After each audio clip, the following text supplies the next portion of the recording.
What about assessments? Do you use assessments? Yes, I do use assessments. Not many, because I think less is more. A lot of the people who come to me, they've had it all. I mean, they've had Myers-Briggs, they've had Colby, they've had Gallup signature strengths. I mean, they have been tested and poked and prodded, and the last thing they want is a bunch more assessments. But I think that the two assessments that people love and that I almost always use are the VIA, the signature strengths, or however it's said, the VIA strengths, and the grit scale. And the reason why the grit scale gets used so heavily in my work again is these are people who want to go out of their comfort zone and they want to be finishers in life. Yeah. They don't want to be just people who start things. And so grit becomes very relevant if these are tough long-term goals. And so I want to know, and they want to know what's their grit score. So the assessments end up being very empowering. I've never had anybody walk away from the assessments and say, damn, I wish I'd had a better score on that. And in particular, I find that I love the VIA, and I'm pretty good at strength spotting in other people.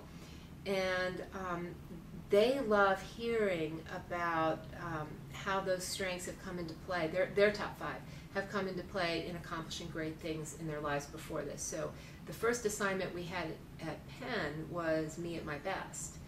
And that was, matching your strengths to one of your peak moments in life.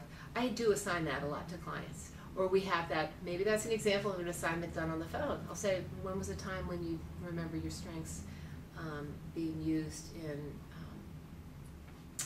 either getting something done or feeling one of those pivotal peak moments in life? And is there any other assessment?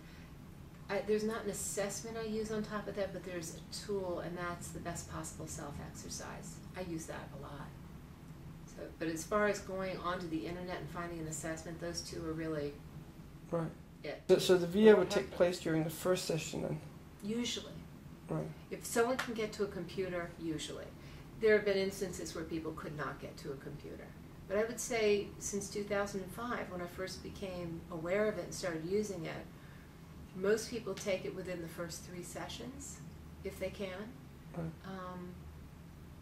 And then we'll pair it with Gallup if they want more business language to go with it, and talk about how they support and complement each other. Yeah. Yeah.